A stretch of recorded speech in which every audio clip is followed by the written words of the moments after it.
പറഞ്ഞു സംസാരിച്ചു.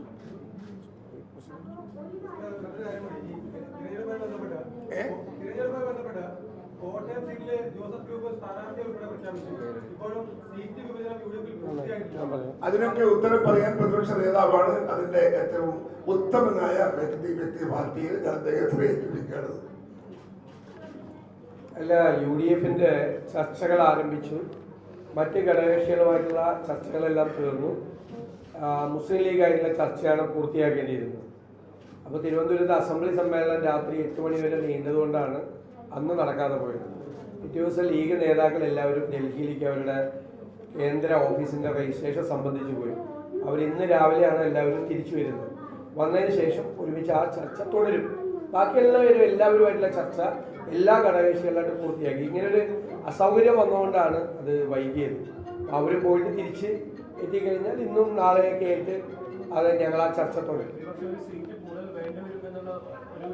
അല്ല, അതൊക്കെ ചർച്ചകളുടെ ഭാഗമായിട്ട് ഉയരുന്ന കാര്യങ്ങളല്ലേ. അത് നമ്മൾ ഒരു തീരുമാനം എടുക്കുമല്ലോ, സ്വാഭാവികമായിട്ട് ഇതെല്ലാം വരുന്നതല്ലേ.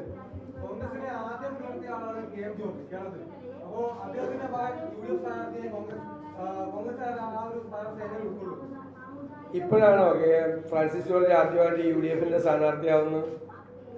ഇതിനു മുമ്പ് UDF സ്ഥാനാർത്ഥിയായി ഫ്രാൻസിസ് ജോർജ് മത്സരിച്ചിട്ടുണ്ട്. കഴിഞ്ഞ നിയമസഭാ തെരഞ്ഞെടുപ്പിൽ അദ്ദേഹം ഇടുക്കിയിൽ മത്സരിച്ചില്ലേ? ചോദ്യത്തിന് എന്താ പ്രശ്നം? കേരള കോൺഗ്രസുമായിട്ട് കോൺഗ്രസിന് എത്രയോ വർഷത്തെ ഹൃദയബന്ധമോ ആത്മബന്ധമുള്ള പാർട്ടികളാണ്. കേരള കോൺഗ്രസ് തന്നെ പിന്നീട് കോൺഗ്രസിന്റെ ഭാഗമായില്ലേ? ഈ കോൺഗ്രസിന്റെ കൂടെ UDF ഉണ്ടായില്ലേ? വയനാട് വന്യജീവി ആക്രമണത്തിൽ വലിയ പ്രതിഷേധം ഇന്ന് അവിടെ നടക്കുകയാണ്. 20-ാം തീയതി ഇപ്പോൾ മുഖ്യമന്ത്രി ഒരു ഉന്നതതല യോഗം വിളിച്ചു. വൈകിയോ സർക്കാർ നടപടിയെടുക്കാൻ? വളരെ വൈകി. ഞങ്ങൾ ഈ വിഷയം നിയമസഭയിൽ ഉന്നയിച്ചു. സർക്കാർ, പ്രത്യേകിച്ച് വനം മന്ത്രി നിഷ്ക്രിയനായി നിസ്സംഗനായിരിക്കുകയാണ്. എത്രയോ പ്രാവശ്യം ഞങ്ങൾ നിയമസഭയ്ക്കകത്തും പുറത്തും ഉന്നയിച്ചിട്ടും ഒരു നടപടിയും സ്വീകരിക്കുന്നില്ല.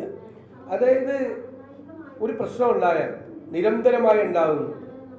എല്ലാ കേരളത്തിൻ്റെ വനാതിർത്തികളിൽ മുഴുവൻ നിരന്തരമായി പ്രശ്നം ഉണ്ടാകുന്നു. വയനാട്ടിൽ അത് കൂടുതലാണ്.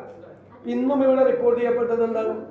കാട്ടാനയുടെ ശല്യമാണ്. പാലക്കാട് ജില്ലയിൽ ഉൾപ്പെടെയുള്ള സ്ഥലത്ത് 54 കിലോമീറ്റർ വനാതിർത്തിയിലുള്ള പ്രശ്നമാണ് പറഞ്ഞത്. അപ്പം ഇത് സംസ്ഥാന വ്യാപകമായി ഈ വിഷയമുണ്ട്. ഈ വിഷയത്തെ അഡ്രസ്സ് ചെയ്യണ്ടേ? അത് ചെയ്യാൻ ഹ്രസ്വകാലത്തേക്കോ ദീർഘകാലത്തേക്കുള്ള ഒരു പരിപാടിയും സർക്കാരിനില്ല. മന്ത്രിയോട് ചോദിച്ചു കഴിഞ്ഞാൽ ഞാൻ മന്ത്രിയായതുകൊണ്ടാണ് ആന കാട്ടിൽ നിന്ന് ഇറങ്ങിയവല്ലെന്ന് ചോദിക്കും. ഞങ്ങൾ പറഞ്ഞു പിണറായി വിജയൻ മുഖ്യമന്ത്രി ആയതുകൊണ്ടോ ശശീന്ദ്രൻ മന്ത്രി ആയതുകൊണ്ടല്ലോ ആന ഇറങ്ങി വരുന്നത്. പക്ഷെ സർക്കാർ അധികാരത്തിലിരിക്കുമ്പോൾ സർക്കാരിനൊരു മെക്കാനിസം വേണ്ടേ? എന്താ പദ്ധതി എന്ന് വെച്ചാൽ ഒരു പരിപാടിയില്ല, ഒരു പദ്ധതിയില്ല. പിന്നെ നഷ്ടപരിഹാരം കൊടുക്കൂല. കൃത്യമായിട്ട് 7000 പേർക്ക് നഷ്ടപരിഹാരം കൊടുക്കാനുണ്ട്. ഈ വനാതിർത്തികളിൽ മനുഷ്യൻ കൊല ചെയ്യപ്പെടുന്നു വന്യജീവികളാൽ. മാത്രമല്ല കൃഷി മുഴുവൻ നശിച്ചു. അപ്പോൾ പറയില്ലേ, തെങ്ങ് കൃഷിക്കാർ ആന വന്ന് തെങ്ങ് മറിച്ചിടുകയാണ്. പന്നി വന്ന് ഭൂമിക്കടിയിലുള്ള മുഴുവൻ കിഴങ്ങ് കൃഷി നശിപ്പിച്ചു. കുരങ്ങൻ വന്ന് കവുങ്ങിന്ന് അടക്കയും എടുത്തെടുക്കും, തെങ്ങിൽ നിന്ന് നാളികേരം ഇട്ടുകൊണ്ടുപോകും. ആന വന്ന് കൂട്ടമായി വാഴത്തോട്ടവും മറ്റതെല്ലാം നശിപ്പിക്കും. അവരുടെ ഉപജീവനം അതാണ്. ആ കാർഷിക മേഖലയിൽ ഗവൺമെൻറ് അതിന് തുച്ഛമായ നഷ്ടപരിഹാരമാണ് ഉള്ളത്.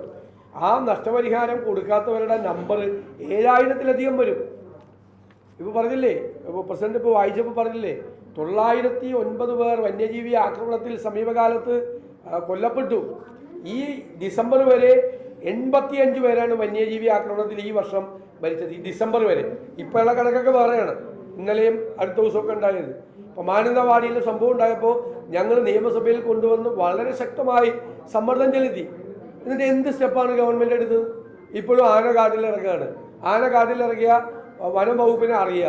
എന്നിട്ട് വനം വകുപ്പ് വേറെ നടപടികളൊന്നുമില്ല, ഒരു കാര്യമില്ല.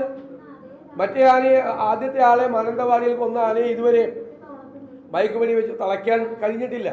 അപ്പം നിലവിലുള്ള സംവിധാനം അപര്യാപ്തമാണോ? കുറേ കൂടി മെച്ചപ്പെടുന്നു. ജനങ്ങൾ എന്തൊരു ഭീതിയില്ല. ഞാൻ ആ മാനന്തവാടിയിലൊക്കെ പോയപ്പോൾ നമ്മൾ ജീവിക്കുന്ന ഒരു മേഖലയിൽ വന്യമൃഗങ്ങൾ ഇറങ്ങുന്നു, കടുവ ഇറങ്ങുന്നു. ബത്തേരി നിയോജകമണ്ഡലത്തിൽ മാത്രം 5 കടുവയാണ് ഇറങ്ങിയിരിക്കുന്നു. ആന ഇറങ്ങുന്നു. കുട്ടികളെ സ്കൂളിൽ വിടാൻ പറ്റുമോ? ഒരു പുല്ല് വെട്ടാൻ പറ്റുമോ? പാല് കൊണ്ടേ കൊടുക്കാൻ പറ്റുമോ? ഞങ്ങൾ ചോദിച്ചാണ് നിയമസഭയിൽ. വീട്ടിൽ നിന്ന് പുറത്തിറങ്ങാൻ പറ്റുമോ? ഒരു ആരാധനാലയത്തിൽ പോകാൻ പറ്റുമോ? എന്തൊരു ഭീതിയാണ്. ആ പ്രദേശത്ത് മുഴുവൻ ഉപജീവന മാർഗങ്ങൾ വരെ ഇല്ലാതായി. പശുവിനെ കിടന്നൊക്കെ ജീവിക്കുന്ന ആളാണ്. പാല് പോലും കൊണ്ടേ കൊടുക്കാൻ പറ്റുന്നില്ല. അത്ര അപകടകരമായ നിലയിലേക്ക് പോവുകയാണ് ഈ മനുഷ്യനും വന്യജീവികളുള്ള സംഘർഷം. ഒരു പരിപാടിയില്ല സർക്കാരിൻ്റെ കയ്യിൽ.